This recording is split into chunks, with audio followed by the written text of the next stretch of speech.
Halo semuanya, melalui seminar Alkitab terus berjalan. Setiap sesi kami sharing firman Tuhan yang ada di dalam Injil Yohanes. Dan dengan itu kami dapat memenuhi hati kami dengan firman-Nya. Setiap pasal yang ada di dalam Injil Yohanes kami membahas satu pasal demi yang lain. Kami dapat merasa hendak Tuhan. Dan hendak Tuhan itu masuk ke dalam hati kami masing-masing. Dan dengan itu kami dapat merasa kebahagiaan dan kasih karunia yang tidak dapat dari duniawi ini. Yohanes pasal 10 mulai ayat 1 sampai 15 kita baca. Aku berkata kepadamu, sesungguhnya siapa yang masuk ke dalam kandang domba dengan tidak melalui pintu, tetapi dengan memanjat tembok, ia adalah seorang pencuri dan seorang perampok. Tetapi siapa yang masuk melalui pintu, ia adalah gembala domba. Untuk dia, penjaga membuka pintu dan domba-domba mendengarkan suaranya, dan ia memanggil domba-dombanya masing-masing menurut namanya dan menuntunnya keluar. Jika semua dombanya telah dibawanya keluar, ia berjalan di depan mereka, dan domba-domba itu mengikuti dia, karena mereka mengenal suaranya. Tetapi seorang asing pasti tidak mereka ikuti, malah mereka lari daripadanya, karena suara orang-orang asing tidak mereka kenal. Itulah yang dikatakan Yesus dalam perumpamaan kepada mereka. Tetapi mereka tidak mengerti apa maksudnya ia berkata demikian kepada mereka. Maka kata Yesus sekali lagi, aku berkata kepadamu, sesungguhnya akulah pintu ke domba-domba itu. Semua orang yang datang sebelum aku adalah pencuri dan perampok, dan domba-domba itu tidak mendengarkan suara mereka. Akulah pintu. Barang siapa masuk melalui aku, ia akan selamat, dan ia akan masuk dan keluar dan menemukan padang rumput. Pencuri datang hanya untuk mencuri dan membunuh dan membinasakan. Aku datang supaya mereka mempunyai hidup dan mempunyainya dalam segala kelimpahan. Akulah gembala yang baik. Gembala yang baik memberikan nyawanya bagi domba-dombanya. Sedangkan seorang upahan yang bukan gembala dan yang bukan pemilik domba-dombanya itu sendiri, ketika melihat serigala datang, meninggalkan domba-dombanya itu lalu lari, sehingga serigala itu menerkam dan mencerai beraikan domba-domba itu. Ia lari karena ia seorang upahan dan tidak memperhatikan domba-domba itu. Akulah gembala yang baik, dan aku mengenal domba-dombaku, dan domba-dombaku mengenal aku. Sama seperti Bapa mengenal aku, dan aku mengenal Bapa. Dan aku memberikan nyawaku bagi domba-dombaku. Sampai 15 kita baca. Yohanes 10, ini firman Tuhan yang sering bacakan. Dan kali ini,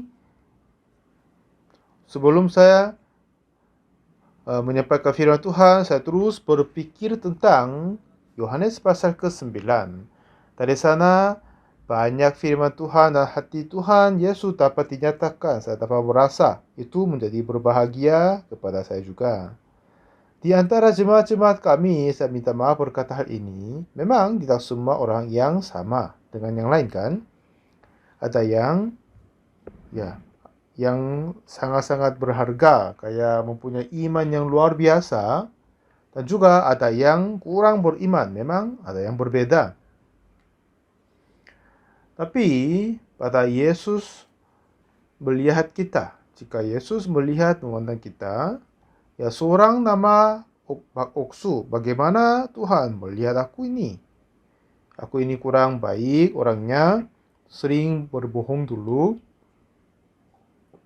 mencuri banyak sekali. Memang orang-orang yang tidak baik ini. Nah, waktu Yesus mati atas kayu salib untuk aku.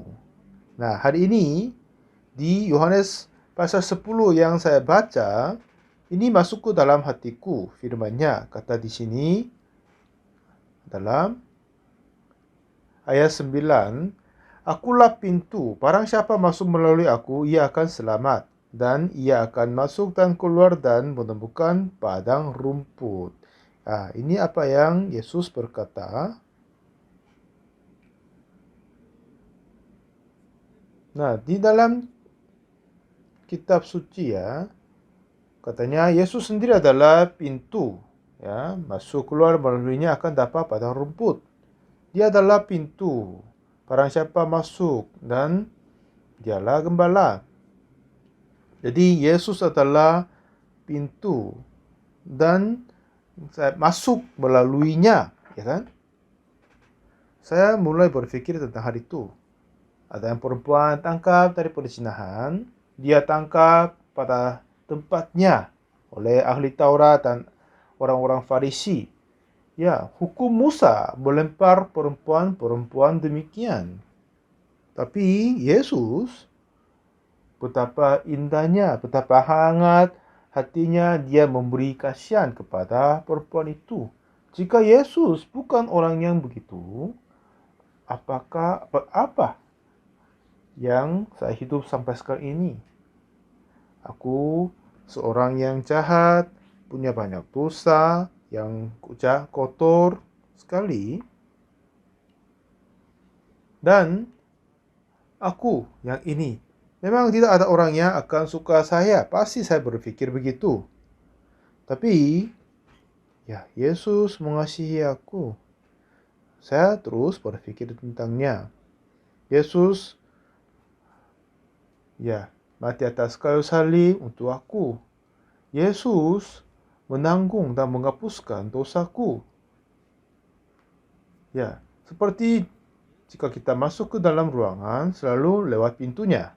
Jadi, jika kita melalui Yesus, seperti perempuan tangkap perzinahan, dia adalah seorang yang harus mati. Tapi, hanya oleh kasih Yesus, dia sudah menerima pendamaian, kasih Tuhan, dan syukur Tuhan yang diberikan oleh Tuhan dan pulang ke rumahnya. Nah, sekarang aku harus dilemparkan batu dan mati. Itu mematahkan kepalaku dan mematahkan tulangku dan hancurkan semua bagianku. Dan ya, saya harus di makam dia bawa batu-batu. Aku hanya berdosa, tidak sama sekali berbuat sesuatu yang baik. Tetapi kenapa Yesus mengasihi aku? Ya, Yesus itu yang pada saat saya melalui dia dan ada apa yang saya merasa adalah waktu saya masih ke militer, saya lupa hilang sarung tangan. Sebab di dalam tentara ada banyak pencuri. Memang saya sudah menaruh tempat yang penyimpanan saya, tapi besok pagi udah hilang semua. Hati yang takut penuh. Sebab zaman yang lalu itu, ya banyak yang pukulan-pukulan. Jadi mereka membawa kayu dan pukul. Jadi saya takut sekali untuk dipukul dari atasan-atasanku. Jadi lalu saya berpikir, iya, waktu saya jam tidur juga, saya berpura ke kamar kerja dan pada saat balik saya akan mencuri. Ya, memang di sini ada tentara, tidak ada cara yang lain saya berpikir. Nah, terus beberapa hari saya mempunyai pikiran seterusnya. Pada malam hari, saya merencanakan untuk mencuri sarung tangan. Tiba-tiba ada hati apa yang Tuhan kasih kepadaku adalah, ya jika kamu mencuri sarung tangan, ya kemungkinan tidak akan tangkap. Tetapi, jika kamu ditangkap pada saat pencurian, apakah kamu bisa lanjut memberitakan Injil di dalam tentara ini? Jika saya ditemukan dari pencurian, ya memang yang lain mencuri, memang itu dianggap lucu. Tapi orang ini percaya Yesus tapi mencuri. Waduh, ini bagaimana dia berkatanya, melakukannya. Jadi mereka semuanya tidak akan mendengar kataku, jadi tidak bisa memberitakan Injil kan. Jika saya tidak bisa memberitakan Injil selama 3 tahun di tentara, betapa sulitnya itu ya. Tapi dengan anugerah Tuhan, saya diberi sarung tangan oleh temannya. Jadi saya dapat bisa lanjut pelayanan di sana. Jadi kehidupan aku yang di dalam tentara pun sangat-sangat berharga dan sangat syukur sekali, berbahagia sekali.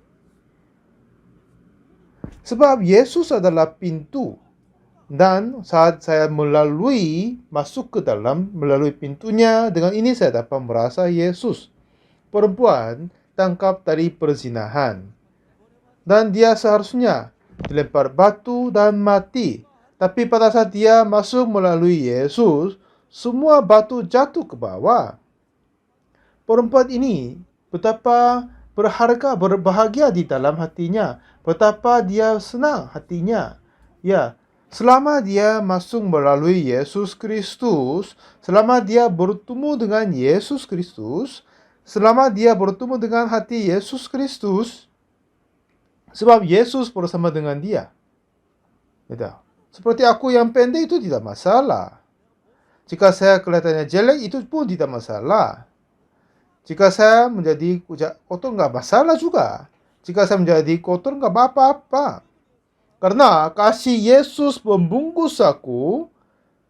Jadi aku orang yang berkurang ini. Tapi dapat memberitakan khotbah di atas mimbarnya. Terkadang saya melihat diri merasa lucu sekali.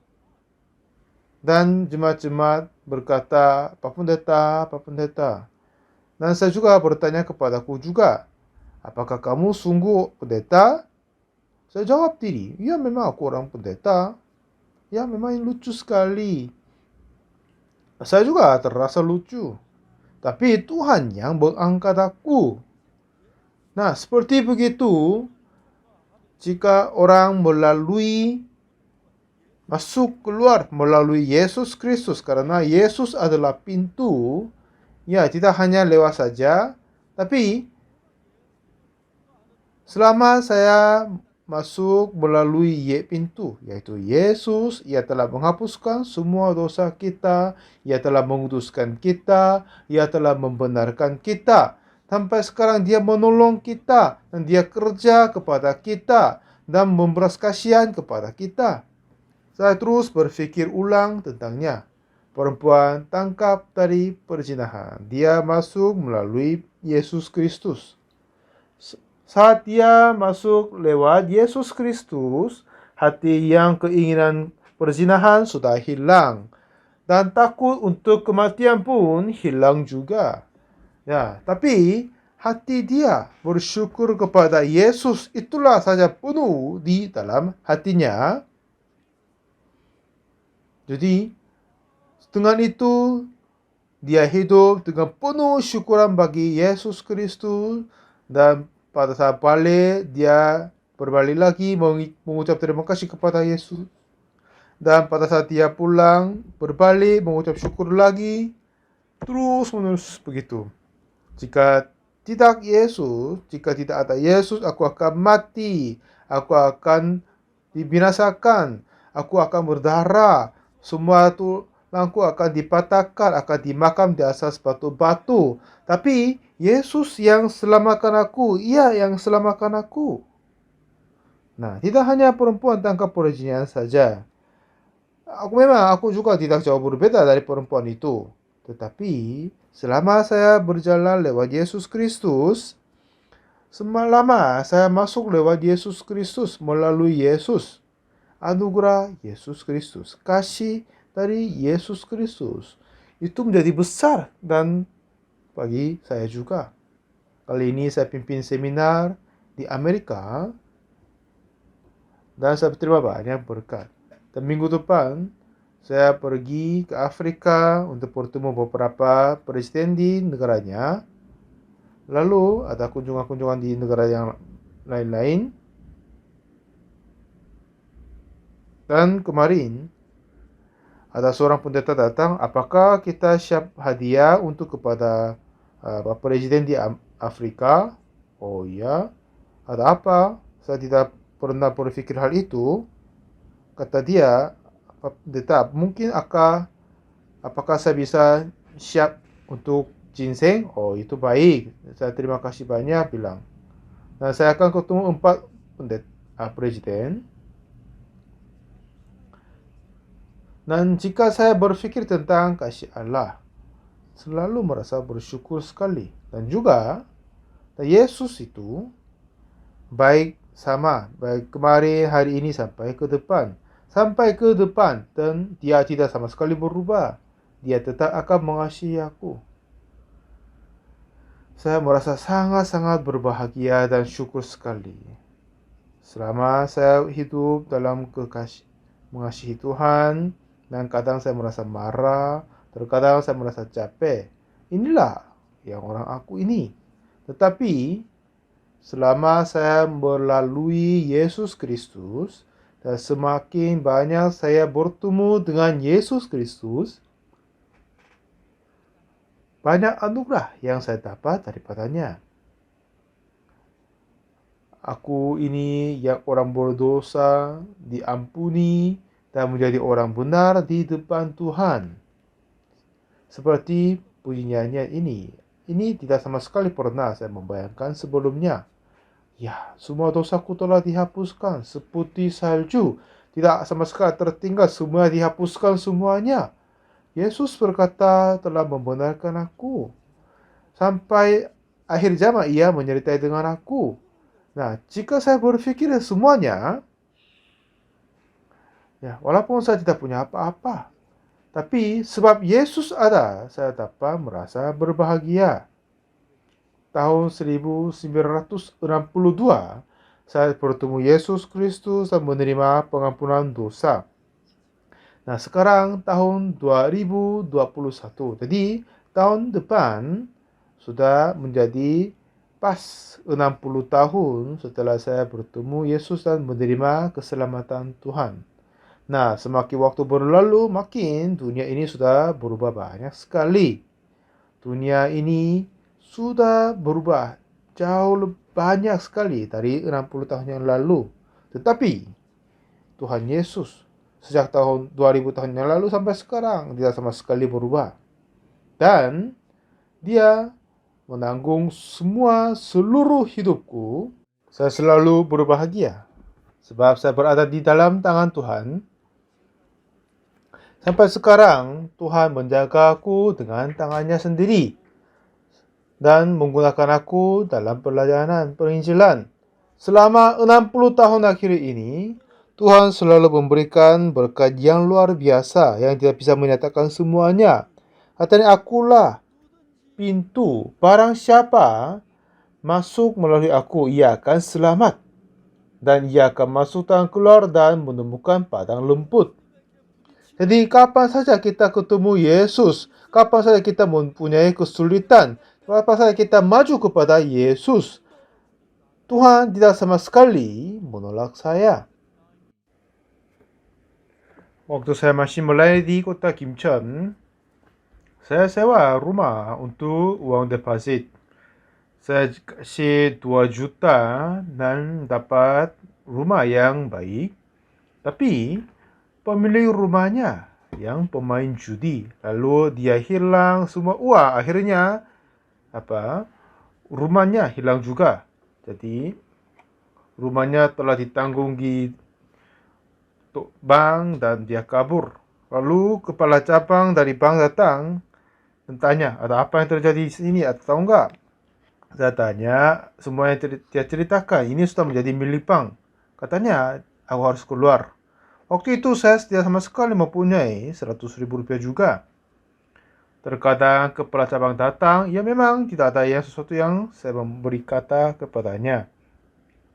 Satu ketika, saya kunjungi Daegu untuk pimpin seminar.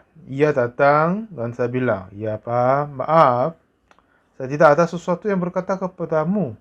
Dan saya harus berjalan. Oke, silakan. Dan dia ikut saya.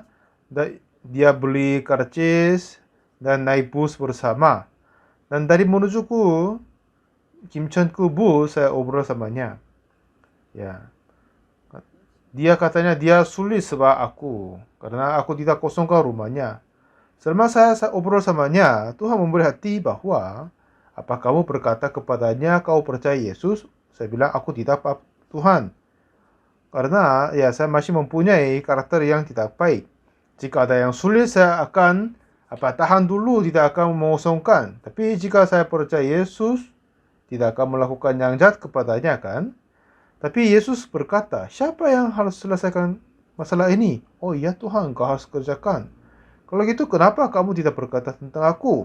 Iya Tuhan. Lalu saya berkata kepada kepala cabang, ya Papa, saya mau kosongkan rumah. Tapi aku sudah lapor ke tuanku. Tapi master saya, tuan saya tidak kasih jawab. Tolong tunggu sebentar. Oh katanya, oh Mr. Pak punya master. Itu siapa? Katanya, itu Yesus, saya jawab. Oh itu benar ya? Dia bertanya. Lalu kata, dan dulu dia turun busnya. Dan dia akan balik ke kota Kimchan. Setelah dia pulang ke Kimchan, ia berkata, iya, dalam doa coba sungguh lebih, biar tolong memberi jawab lebih cepat.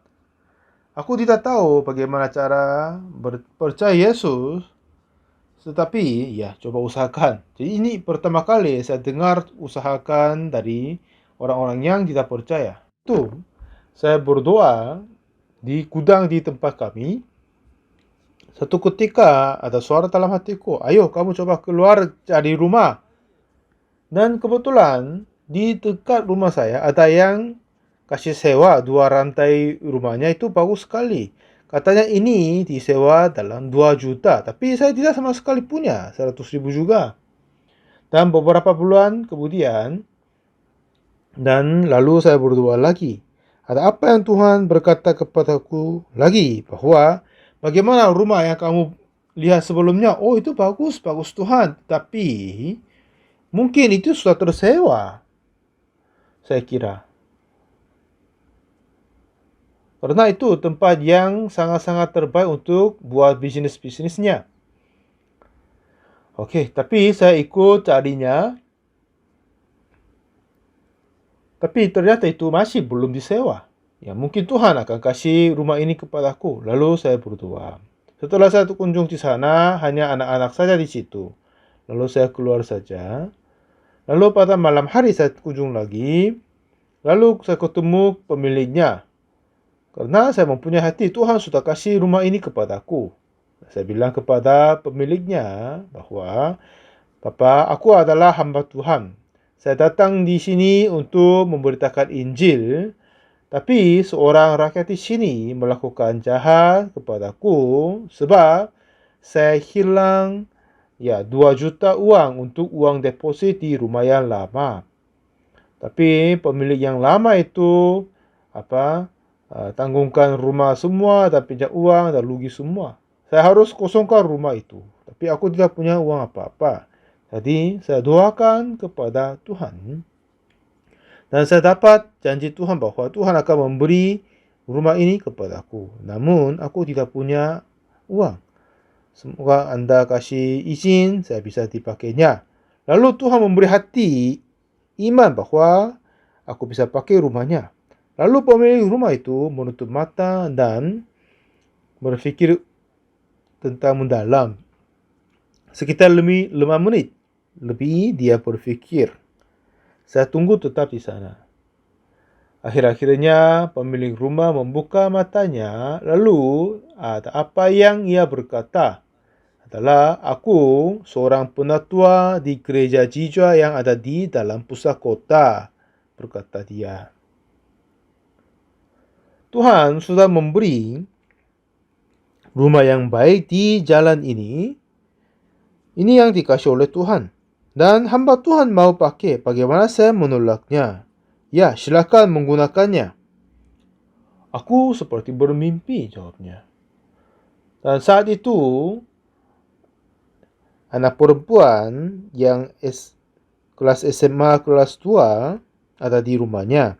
Saat itu, anak perempuan itu bermain piano untuk puji nyanyian. Saya terasa sudah berada di dalam kerajaan surga.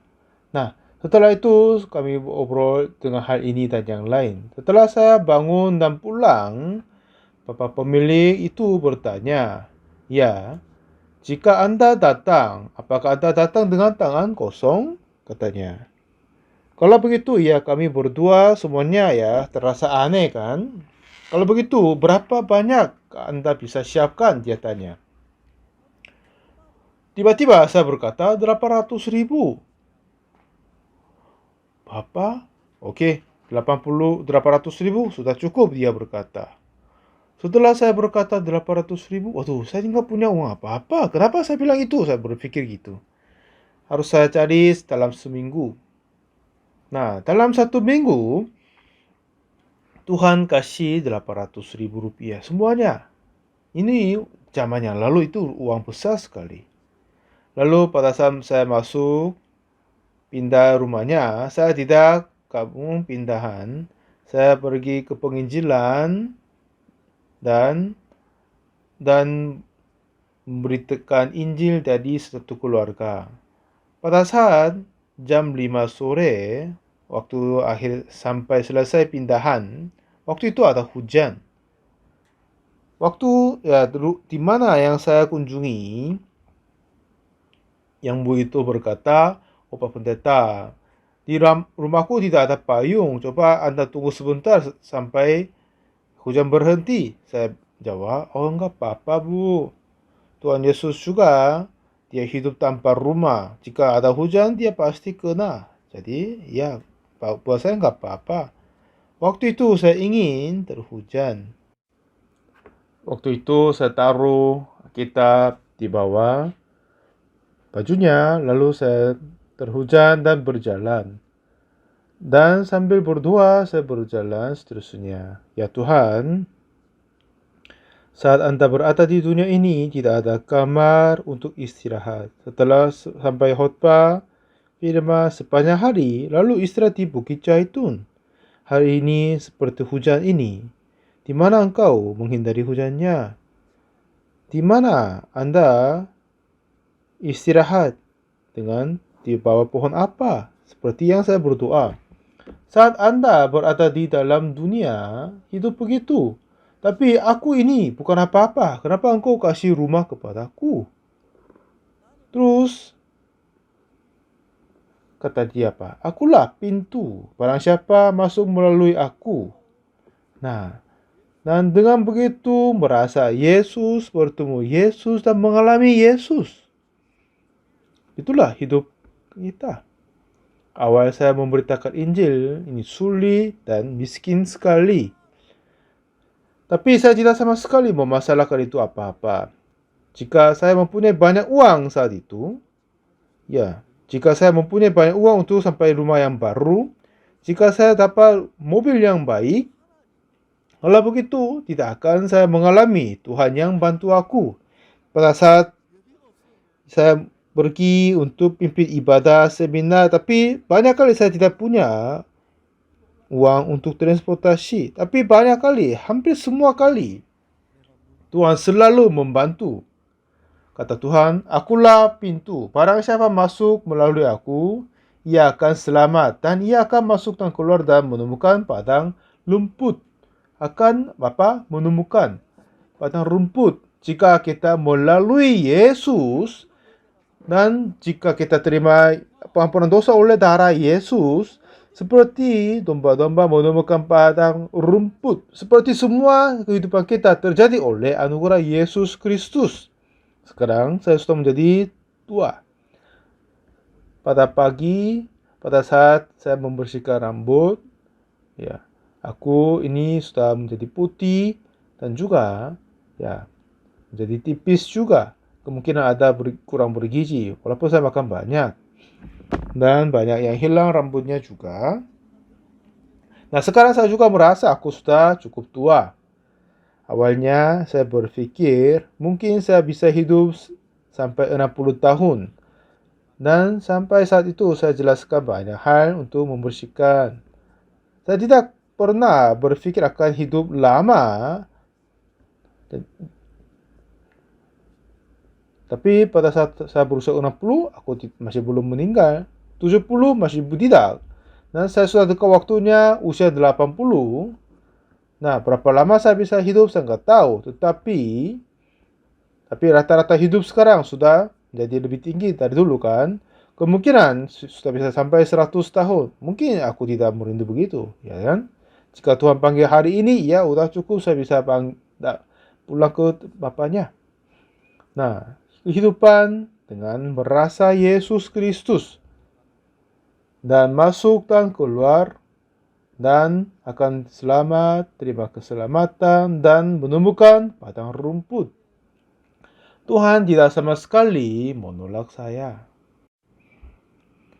Saat saya sudah kehabisan makanan dan juga tidak ada rumah atau sepatuku sudah rusak, kapan saja Tuhan tetap hidup. Dan juga Dia selalu memberi makanan dan Dia selalu memberikan hati yang berbahagia. Jika saya berkata tentang Yesus Kristus, sepanjang malam tidak cukup untuk ceritakan kasih Yesus kepadaku. Yesus yang luar biasa itu ingin ketemu dan ingin berbicara samanya, ingin bersahabat dengan dia. Tuhan adalah selalu sama. Tapi aku tidak. Terkadang aku menjadi orang yang sombong sekali dan sopan sekali dan merendahkan diri sekali. Terkadang saya menjadi sombong juga. Terkadang saya merasa marah juga. Terkadang saya ikut keinginan-keinginan daging. Dan aku ini orang yang bukan apa-apa. Tapi ada yang jemaah bilang, Pak Pendeta, waduh, saya tanya, apakah kamu orang pendeta? Sering saya merasa malu. Ada yang beberapa saudara-saudara, mereka lebih rajin daripadaku dan lebih jujur daripadaku kiranya. Dan terkadang saya merasa malu terhadap mereka juga. Tetapi Tuhan tidak sama sekali menyangkal aku ini. Sudah bersama dengan Yesus, apa saja yang terjadi, jika kehilangan rumah, atau jika ada pengadilan, jika ada penyakit, banyak masalah-masalah akan terjadi, tetapi Tuhan tidak sama sekali menolak aku, menyangkal aku, dan tetap Dia membantu saya. Betapa indahnya dan bersyukur bagi Tuhan. Selalu saya mengucap berterima kasih bagi Tuhan. Kali ini, Yesus tetap bersama dengan kami dan kerja di dalam kita. Itulah yang luar biasa. Apa yang kata kitab? Akulah pintu, barang siapa masuk melalui aku, ia akan selamat, dan ia akan masuk dan keluar dan menemukan padang rumput. Ya, terima keselamatan ini hal-hal yang luar biasa.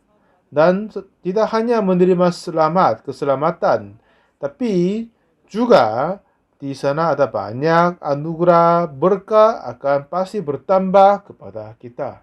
Saat saya kunjungi Amerika kali ini juga, saya merasa sangat-sangat berbahagia.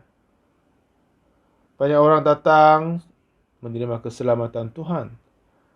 Gereja-gereja yang mempunyai jemaah 500, 1000 lebih, pada saat saya sampai ke Hopa, mereka diam dan dengar tetap.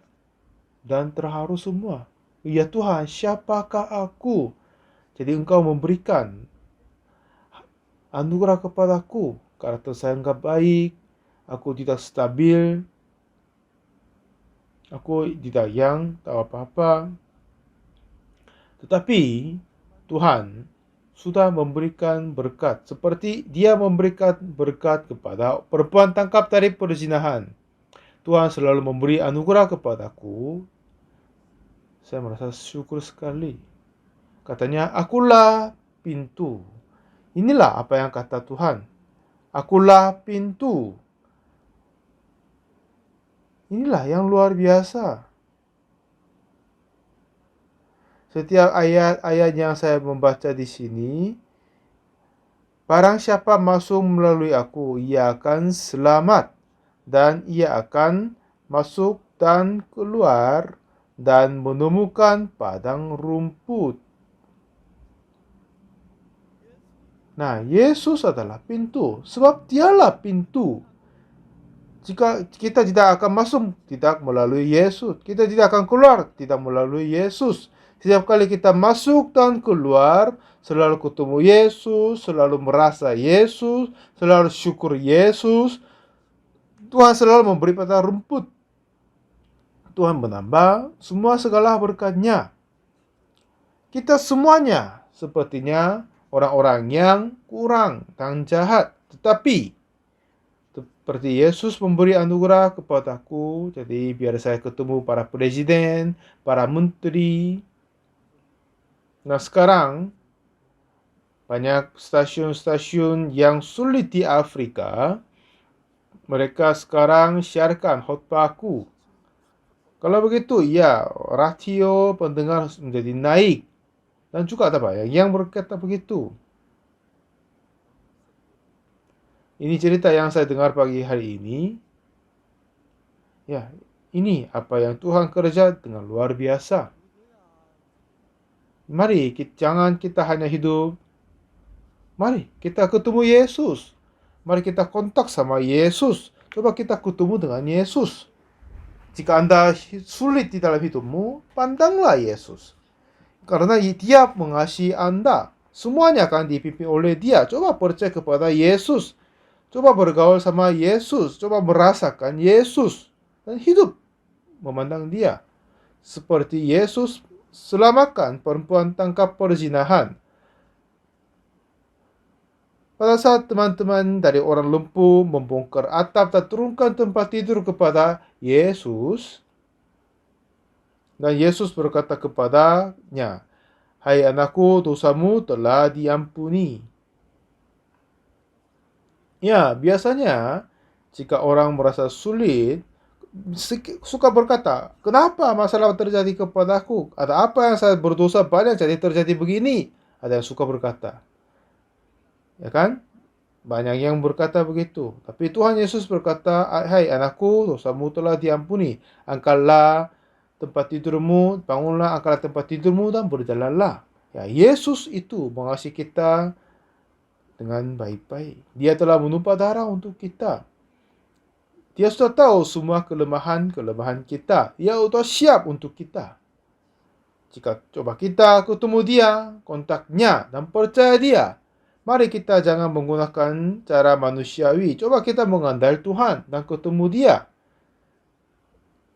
Walaupun jika kita berusaha dengan cara manusiawi, itu tidak akan berhasil. Jadi kita harus memandang dan mengandalkan Yesus. Aku ini sungguh bukan orang apa-apa. Tapi Tuhan kerjakan melalui aku yang kurang rakyat ini. Bagi Anda juga sama.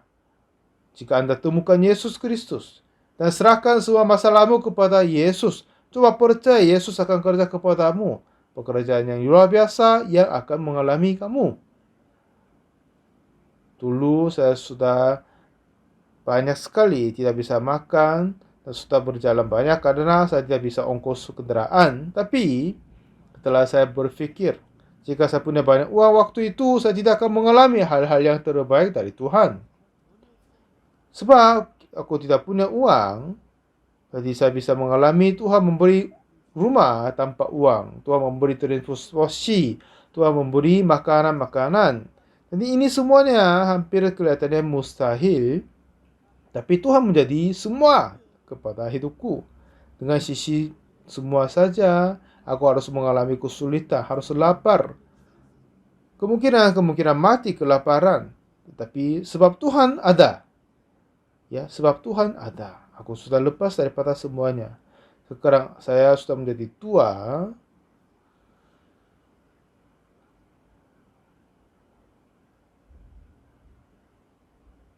Dan sudah memberitakan Injil kepada gereja-gereja yang terbesar di Amerika. Dan ada yang berkata namanya chaplain. Chaplain itu adalah pendeta-pendeta yang biasanya melayani di sekolah atau rumah sakit atau prajurit, tentara, polisi, bukan gerejanya. Mereka yang dikatakan chaplain. Dan kepada yang penanggung jawab dari chaplain mengunjungi di tempat penginapan saya, lalu dia memberi izin kualifikasi biar saya dapat mengajar kepada semua chaplain. Di mana saja saya pergi, saya bisa. Seperti pahlawan chaplain, hadiah itu medali sudah kasih kepadaku dan kartu nama juga kasih kepadaku. dan semuanya terjadinya. Dan meminta tolong kepadaku memimpin pendidikan kepada chaplain. Saya akan melaksanakan. Lalu dia datang, saya ceritakan kepadanya bagaimana dosa kita dihapuskan.